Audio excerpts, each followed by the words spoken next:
What's up, everyone? DKRACK here.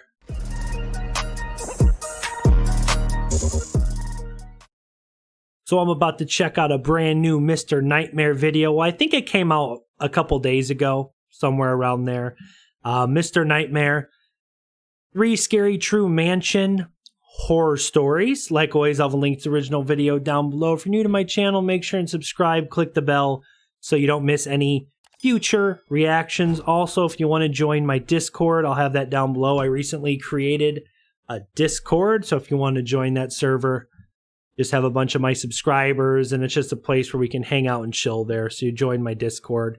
And yeah, let's go ahead and check this out now.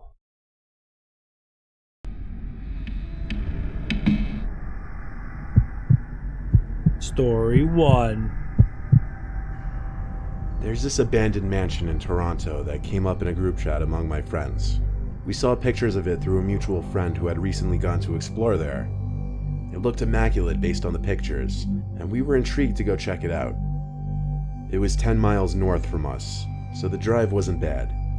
The mansion sat on a big open grass plain, with pine trees and other foliage surrounding the perimeter of the property, acting as a natural fence or just a wall of privacy from the outside. My friends, who I'll call Chad and Brad for this story, followed close behind me as I led the way up the large gravel driveway towards the front of the unfinished house. By the looks of it, construction on the structure had been abandoned when it was near completion, as the outside foundation seemed to be finished. Our mutual friend who found out about the place had told us that he hopped through a back window that was left unlocked, so that's what we looked for. The unlocked window turned out to be in the kitchen, right over the counter, so one at a time we squeezed through the window, crawling onto the counter and then down to the ground.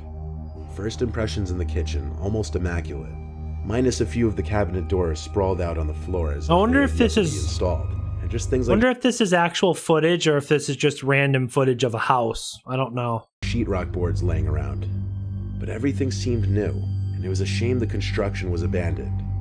The three of us kind of went our own directions in the house. I went towards the living room, which again was almost pristine. It was a huge room that transitioned into the dining room, and then from there a wide hallway with at least 10 different doors. My friends were already checking out some of the rooms in this hallway. I peeped into each room and realized most of them were bedrooms. At the end of the hall was a 3-door garage. The last door in the hall before the garage was the basement. I called to Brad and Chad that I was checking out the basement. I got an acknowledgement from at least one of them. The basement had this bizarre spiral staircase, so when I got to the bottom, I couldn't even see the door at the top. There were no windows down there, so besides my flashlight, it was pitch black. It was a completely unfinished basement. Pieces of drywall everywhere, unfinished wood foundation where walls should be. What? The basement was huge. Like, there were multiple sections down there. It was big enough to fit a basketball court and more. Then I came across this basketball back room with a few storage Dang. containers. I was here to explore after all, so I curiously started lifting the lids off the containers. The first 2 seemed to contain building tools and supplies like wood planks. But then I heard something from one of the other containers. It was like something caused the container to make a bump sound. What? Was it an animal? Or was I just hearing things? There's something in the container? I noticed No. the lid was not sealed on this one, as it wasn't sitting perfectly snug on the top. As I bent over to try and lift the lid, it lifted without me touching it, and I heard a whispering noise. I fell backwards on my hands as this happened. While I was on the ground, No. I saw a smiling woman looking at me. The only thing lifting the container up was her head. She looked at me, laughed, and said peekaboo, and she laughed some more. What the I ran to the top of the stairs, hell? but the basement door was now locked. I banged on it for my friends to open it up, but they were apparently messing with me. I heard creaks on the spiral staircase below me. I couldn't see her yet. I could hear her laughing getting closer, and she was mumbling incomprehensible things. I screamed at the top of my lungs to please help me, and Chad finally opened the door. I ran out and looked back for half a second, greeted by this ghostly, skinny figure of this pale woman looking up at me, almost at the top step. I slammed the door shut and locked it. Chad saw the woman too, and we bolted for the front door. We didn't care about leaving it open. The 3 of us got to the edge of the property to talk. After an hour of just sitting in my car thinking and talking, I agreed to go back inside and unlock the basement door. No! As scary as what I witnessed was, I didn't want to be responsible for someone dying down there. But when we got back inside, the basement door was wide open. I promise you we locked that door, so it made no sense. We once again bolted back outside towards the car and drove home, to never return to that mansion again. What do you guys think? Was that paranormal or was that just some crazy lady? Because if the friend saw the woman too, was it a ghost? Because that was like a pale, ghostly looking woman. Was that a ghost, like paranormal, or is that just some maybe mentally deranged woman who was in the basement of that house? I don't know. Let me know what you guys think down below. Regardless, that's freaking creepy. When I was a very young kid, we lived in an upper middle class neighborhood. Lots of space between each house. All the houses on our street were very nice, but there was one abnormally large house. It was closer to a mansion. It sat right across the street from us, and my bedroom window could look across to the windows of the mansion. Since our street was incredibly low traffic, our parents let us play soccer in the street. So my two friends Brian and Zeke were playing soccer one sunny day. It was usually just the three of us, so we had this kind of free-for-all version of soccer that we made up. Eventually the ball was kicked onto the property of the mansion, so I ran over to get it. When I picked up the ball, I looked at all the windows to see if the house owner was possibly witnessing me on his property. But at one of the top windows was a young boy who looked to be about our age. I hurried off the property and back to my friends. I asked them if they had ever seen the kid who lives in that mansion, and they hadn't. The second time I looked back at the window, the boy was no longer there. It wasn't for a while after that, probably a month, that I was in my room playing Nintendo, and for whatever reason I got up to get something, and I looked out my window across to the mansion. No! And I saw that boy at the window again. He was surely looking at me, all the way from across the street. It kind of creeped me out. I walked away from the window to ignore it. Why hadn't I ever seen that kid outside before? Come to think of it, why hadn't I ever really seen the owners of that house? I asked my parents about the boy across the street. They said they were pretty sure there was no boy in that house.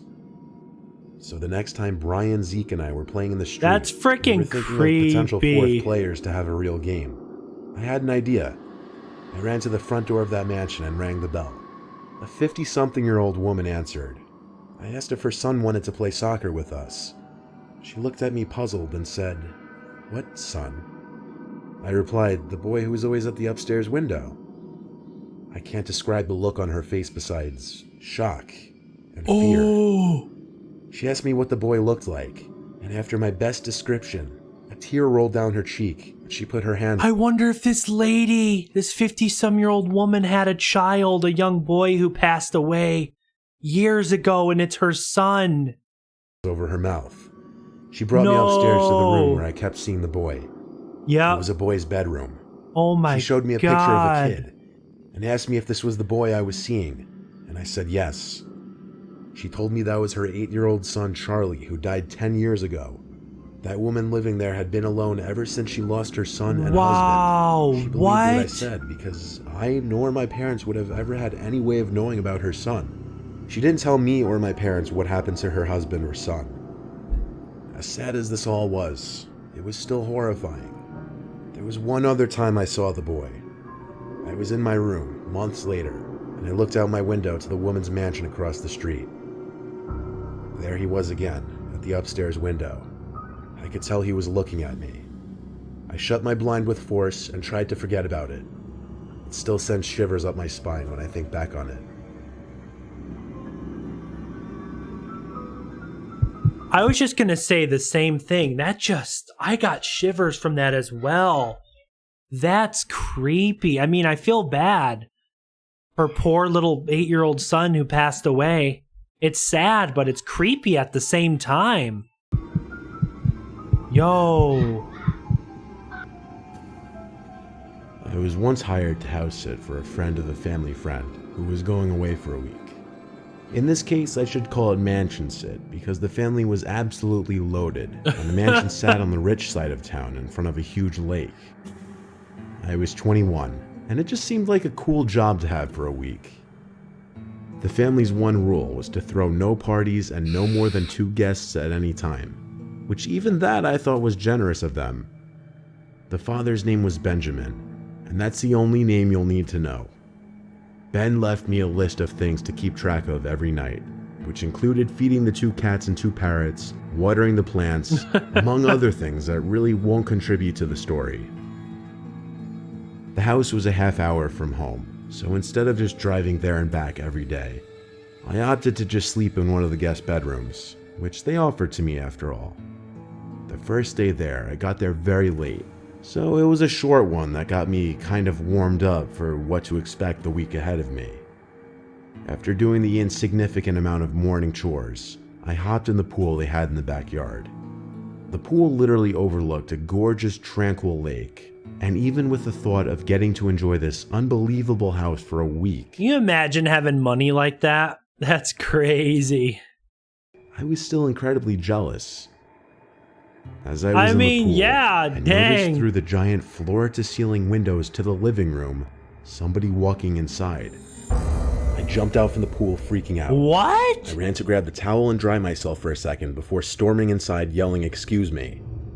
I didn't see anyone in the living room, so I entered the kitchen, and there was a fairly large Hispanic woman who looked to be about 35 to 40. She was just standing there as if waiting for me. I asked her who she was and why she was here while trying to keep myself composed and confident. She said in a thick accent that she was the maid who came every day to clean the floors and stuff. Oh, she introduced herself okay. as Eliza. I instantly felt a sense of relief and introduced myself as Mike, the guy who was house sitting for the week. She spoke in as little words as possible. Scary. I don't think her English was too good, but she basically said she was going to clean the floors in the kitchen and living room now. I said that was completely fine. What if this lady is totally lying, making up this story? She knows the family left. She's a Hispanic woman. She just shows up. I'm the maid. She can't speak English very well. She just says, I'm the maid. Doesn't say anything else because she can't speak English well. What if she's there just to rob the place? Money, jewelry, whatever. What if she actually doesn't work there and she knew the family was out of town and she's just trying to steal crap? I wonder. And let her do her thing. Or maybe she really is a maid. I don't she got know. In the house, and she said she had her own copy of the key. So that was that. I went back out to the pool for a little longer to let her do her thing. When I got out from the pool, I dried up and took a shower. After my shower, I fed the animals again. The parrots were easier than the cats, surprisingly. I didn't see the maid again, but I didn't really want to get in her way and have awkward small talk with someone who could barely speak English anyway. I had a couple friends over that night because everyone was eager to see the place, but I respected their rules of only 2 guests at a time. I gave them the best tour I could. Then we kinda just chilled in the game room they had, played some air hockey and pool table, and drank a little bit. When I told my friends about the cleaning lady scaring the hell out of me, they both found it insanely suspicious. Like, why wouldn't Ben have told me about the cleaning lady? Yeah, why wouldn't the owner of the house say, oh yeah, by the way, my maid comes every day to clean the house? He probably would have said that, you would think. Unless he forgot. They brought up a good point, so Weird. I shot Ben a text, asking about the cleaning lady. He didn't answer right away, and I didn't want to call. My friends wanted to sleep over, but I didn't want to push it. I had no idea if they had cameras in the house or not. So they left, and quickly after I started getting myself ready to lay down in bed. At some point I got a text back from Ben, apologizing for taking so long, and then asking what cleaning lady, with 2 question marks and an exclamation point. No, I told you! I Text back, told Eliza, you! the Hispanic woman who came by and claimed she was the cleaning lady. That's when Ben called me with a concerned voice. He got more details from me after telling me there was no cleaning lady. I knew it! I knew it! She's freaking... I felt like I had been taken for a fool. She probably More robbed the importantly, place. I was She terrified probably that robbed I may the not have been in place. that house alone at that very moment. Ben told me to just hide in a bedroom and that he'd call the police for me. So we hung up, and I waited in the room for the police to arrive. I had Ben on FaceTime when the police arrived, so he could also talk to them. We all looked through the house together, from top to bottom, and we didn't see anyone. I told Ben the lady said she had a spare key, but he said he was confident that that was a lie, because they never made any spare keys. Yo! He was confident she simply snuck in when I was in the pool or outside in general. And said she was the maid. We were sure there was no one in the house. The police left, but they made sure I locked all the doors and windows before they did so. I spoke with Ben a little longer, who was very comforting, and asked I just hold down the fort and call the police if anything else should happen. We hung up, and I went to bed. I locked the door, of course. I left the air conditioner off so I could hear any potential noises from outside of the room. That would be creepy. I lay awake, subconsciously waiting for a noise. I heard one from under the bed. It sounded like a squeak on the wood floor. Under the bed? I hopped out of the bed and looked under it. There were two people hiding underneath. One was the lady from earlier, Eliza. The other was some man probably 10 years older than her, with his hand over her mouth. They both locked eyes with me. I screamed and I ran for the door. What? The moment that it took me to unlock the door and then open and shut it was more than I was comfortable with. As I did, I heard them crawling out from the bed. I ran outside to my car without my shoes and drove down the street, where I called the police, and then I called Ben again. I waited for police cars to pass, and then I followed them. We once again searched the whole house and found no one. This time I didn't stick around for the night. Ben told me to go home and stay safe. The family booked a flight back home the next day, cutting their vacation short. The intruders were never identified. All that can be speculated is they walked in through the front door while I was in the pool because I didn't lock the door, and that they somehow knew the family would be gone. Yep. No further info was known. They were never freaking caught? So how many other houses have they robbed since this story happened? I mean, I'm really glad the person house sitting, watching the house wasn't hurt, but I wonder if they stole anything from the mansion. Jewelry, cash, whatever. I told you, though, that maid was suspicious as hell. I don't think she was really a maid. And obviously she wasn't. And then there was some dude with her under the bed? What? Well, guys, I hope you enjoyed this reaction. 3 scary true mansion horror stories. If you did, if you haven't yet, please make sure and subscribe and click the bell. Smash the like button. Leave a comment down below. Also, if you want to help support the channel and become a channel member, click the join button down below. And also, like I said, if you want to join my Discord, I'll have a link down below. Just click the link and you can join my Discord as well. But thanks for watching, guys. And until next time, peace.